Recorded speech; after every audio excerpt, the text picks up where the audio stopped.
Assalamualaikum warahmatullahi wabarakatuh. Nama saya Jiana Nur Ramadhan kelas 10F. 1. Pengertian ilmu ekonomi. Ilmu ekonomi adalah ilmu yang mempelajari perilaku manusia dalam memilih dan menciptakan kemakmuran. Inti masalah ekonomi adalah adanya ketidakseimbangan antara kebutuhan manusia yang tidak terbatas dengan alat pemuas kebutuhan yang jumlahnya terbatas. Permasalahan tersebut kemudian menyebabkan timbulnya kelangkaan.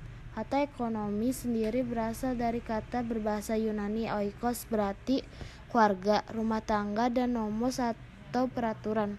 Aturan hukum secara garis besar diartikan sebagai aturan rumah tangga atau manajemen rumah tangga.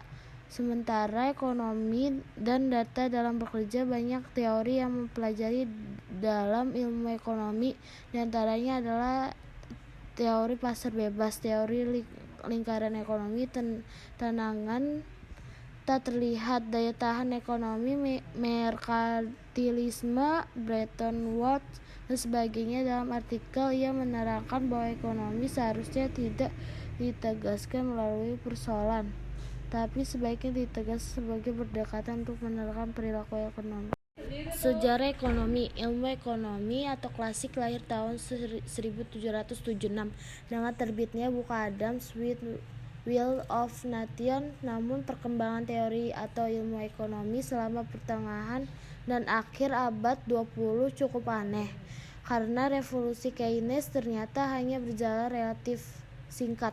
Ajaran berdasarkan teori ekonomi neoklasik tentang kebebasan pasar, tetapi dengan campur tangan pemerintah dalam perekonomian yang semakin kecil atau liberalisasi dan privasi, kembali muat melalui konsensus Washington 1989 dan kebangkrutan paham sosialisme atau komunisme Uni Soviet dan Eropa Timur tahun 1989 sampai 91. Kebutuhan manusia dan kelangkaan sumber daya.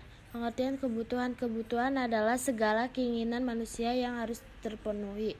Faktor pendorong pertamanya kebutuhan yaitu 1. Kemajuan iptek, 2. Pertambahan penduduk, 3. Dinamika kebudayaan, 4. Peningkatan iman dan takwa. Macam-macam kebutuhan menurut intensitasnya. 1. Kebutuhan primer, 2. Kebutuhan sekunder, 3. Kebutuhan tersier.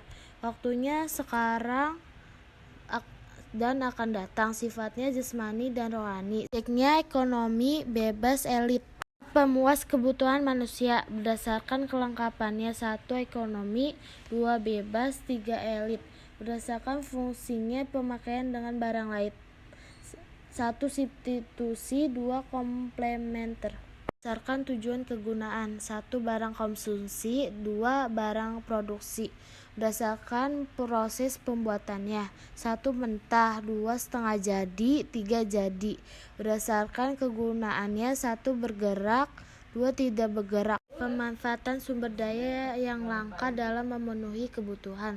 Sebab timbulnya kelangkaan menurut ekonomi adalah terbatasnya sumber daya dibandingkan dengan kesatuan manusia.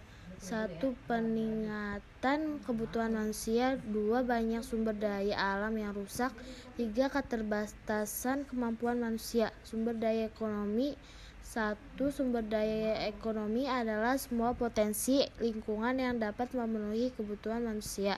2. Sumber daya manusia terdiri dari SDA, tanah, tambang, air, hujan.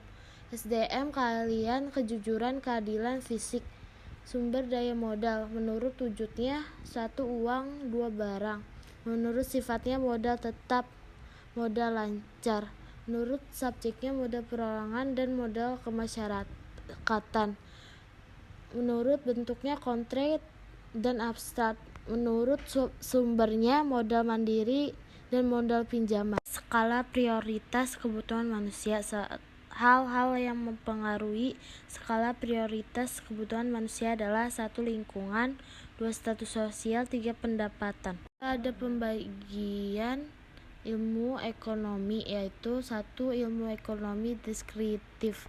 Ilmu deskriptif merupakan ilmu ekonomi yang menjelaskan gambaran fakta atau dapat empiris tentang peristiwa ekonomi. 2. Ilmu teori. Ilmu teori adalah ilmu ekonomi yang mengkaji gejala-gejala yang timbul akibat dari perbuatan manusia dalam rangka meningkatkan kesejahteraan. Ada 2 cangkupan dalam ekonomi teori, yaitu ekonomi mikro dan ekonomi makro. Ekonomi makro adalah bagian dari ilmu ekonomi teori yang mengkaji mekanisme perekonomian secara keseluruhan. Sedangkan ekonomi mikro adalah bagian dari ilmu ekonomi yang mengkaji perilaku individu, rumah tangga produsen, dan rumah tangga konsumen. Ketiga, ilmu ekonomi terapan. Ilmu ekonomi terapan merupakan ilmu ekonomi yang mengkaji ekonomi teori untuk diterapkan dalam kehidupan nyata. Ekonomi terapan bersifat praktis, artinya dapat diterapkan dalam berbagai bidang. Sekian presentasi dari saya, semoga bermanfaat. Wassalamualaikum warahmatullahi wabarakatuh.